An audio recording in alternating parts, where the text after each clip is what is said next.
Hi friends, అందరికీ విశ్వావసునామ సంవత్సర శుభాకాంక్షలు. అందరూ ఉగాది పచ్చడి తినేసారని అనుకుంటున్నాను. అందరికీ ఈ సంవత్సరం మంచి జరగాలని మనస్ఫూర్తిగా కోరుకుంటున్నాను. ఇంకా ఇక్కడ చూసినట్టయితే చెట్టు నిండా ఇంకా మామిడికాయలు అయితే నోరు ఊరిపోతున్నాయి. ఇంకా ఉగాది వచ్చేసింది కదండి. ఇంక ఈ రోజు నుంచి అయితే నేనైతే మామిడికాయలు అయితే ఇంట్లోని బాగా యూజ్ చేస్తాను. ఉగాది రోజే తింటామండి మామిడికాయలను అయితే. మీరు అలాగేనా లేదంటే మీరు ముందుగానే తింటారని కామెంట్ సెక్షన్లో పెట్టండి. ఇక్కడ వచ్చేసరికి నేను ఉగాది పచ్చడి ఎలా చేశాను అనేది ప్రాసెస్ అయితే మీకు ఇక్కడ చూపిద్దాం అనుకుంటున్నాను. చూసారు కదా, ముందు పచ్చడికి కావాల్సినవన్నీ నేను ప్లేట్లో అయితే అరేంజ్ చేసుకున్నాను. అవి ఏంటేంటా అనేది ఇప్పుడైతే చూసేయండి. ముందు చక్కగా ఒక బౌల్ అయితే తీసుకొని అందులో అయితే కొంచెం బెల్లం అయితే వేసాను. కొత్త బెల్లం అండి, అన్ని కొత్తవి అయితే వాడతాము. నెక్స్ట్ ఇందులోకి చిన్న చిన్న ముక్కలుగా చేసుకున్న మామిడికాయలు అండి. ఈ పుల్లని మామిడికాయలు ఇంకా నోరు అయితే ఊరిపోతుంది కదా. నెక్స్ట్ చిన్న ముక్కలుగా చేసుకున్న కొబ్బరి ముక్కలండి. అలాగే నెక్స్ట్ వచ్చేసరికి ఇంపార్టెంట్ అనమాట, ఇదే మెయిన్, వేప పువ్వు అండి. మా చెట్టుకి అయితే చాలా బాగా పూసింది. ఆ వేప పువ్వు అయితే ఇందులో వేసేసాను. నెక్స్ట్ ఇది వేపిన శనగపప్పు, అది కూడా కొంచెం వేసుకోవాలి. ఇది వచ్చేసరికి పట్టిక అనుకున్నారు కనుక పట్టికైతే కాదు, పింక్ సాల్ట్ అనమాట, కల్లుప్పు, అలాగే కొంచెం కారం. అలాగే నెక్స్ట్ వచ్చేసరికి మనకి అరటి పండు ఉంటుంది కదండి, గిన్నె పళ్ళు అనమాట. మొకరి పళ్ళు అయితే వేయకూడదు, గిన్నె పళ్ళు వేసుకోవాలి. ఆ తర్వాత కొత్త చింతపండు అండి, కొత్త చింతపండు పులుపు అయితే తీసి అందులో అయితే వేసేసుకుంటున్నాను.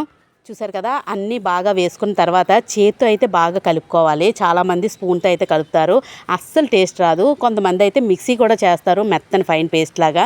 అలా కూడా కాదు, నేనైతే ఇలాగే చేస్తాను. ఒక్కొక్కరు ఒక రకంగా చేస్తారు, అందరూ ఒకేలా చేయాలనే రూల్ ఏం లేదు కదా. చూసారు కదా, నేనైతే మొత్తం అన్నీ బాగా కలిసేలాగా చేత్తో అయితే మనకి అందులో వేపలోని ఉన్న చేదు కూడా బయటకు వస్తుంది. చూసారు కదా, మనకి అరటిపండు గుజ్జావని మొత్తం అన్నీ చేత్తో మిక్స్ చేసింది టేస్ట్ వేరేగా ఉంటుందండి. ఏదైనా కొన్ని ఎక్స్ట్రా ఐటమ్స్ అని మీరు అనుకోవచ్చు. అంటే మనకి ఉగాది పచ్చడి అంటే షడ్రుచులు కదా, అంటే తీపి, పులుపు, వగరు, చేదు, కారం, ఇలాగా అన్ని కలగలిపిందే మనకి ఉగాది పచ్చడి అనమాట.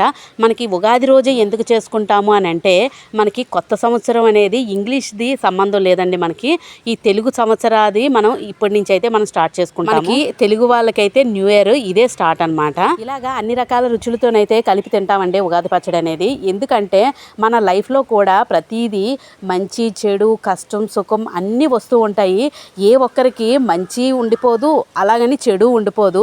అన్నీ ఒక టర్నింగ్ తిరుగుతూ ఉంటుంది అనమాట. ప్రతి దాన్ని ఓర్చుకుంటూ నేర్చుకుంటూ జీవితంలో ముందుకు వెళ్ళిపోవడమేనండి, అంతకు మించి మరేమీ లేదు. మన లైఫ్లో కూడా అన్నీ కలిసి ఉంటాయని చెప్పేసి నిదర్శనంగా అయితే ఉగాది పచ్చడి అయితే చేసుకుంటాము. చూసారు కదా, ఫైనల్లీ నాకు ఉగాది పచ్చడి అయితే తయారైపోయింది. దీన్ని ఒక వెండి ప్లేట్లో అయితే వేసుకొని దేవుడి ముందు అయితే ప్రసాదం పెట్టి దీపారాధన అయితే చేసుకుంటాము. ఇలాగా మీలో ఎంతమంది ఉగాది పచ్చడి ఇలాగే చేసుకుంటారనేది కామెంట్ సెక్షన్లో పెట్టండి. లేదు వేరే విధంగా కూడా చేసుకోవచ్చు, అది ఎవరి ఇష్టం వాళ్ళది. చూసారు కదండి, నా ఉగాది పచ్చడి మీకు నచ్చిందని అనుకుంటున్నాను. అందరికీ మరొకసారి విశ్వావసునామ సంవత్సర శుభాకాంక్షలు అండి. అందరికీ మంచిగా హ్యాపీగా ఉండాలి సంవత్సరం అంతా అని మనస్ఫూర్తిగా కోరుకుంటున్నాను.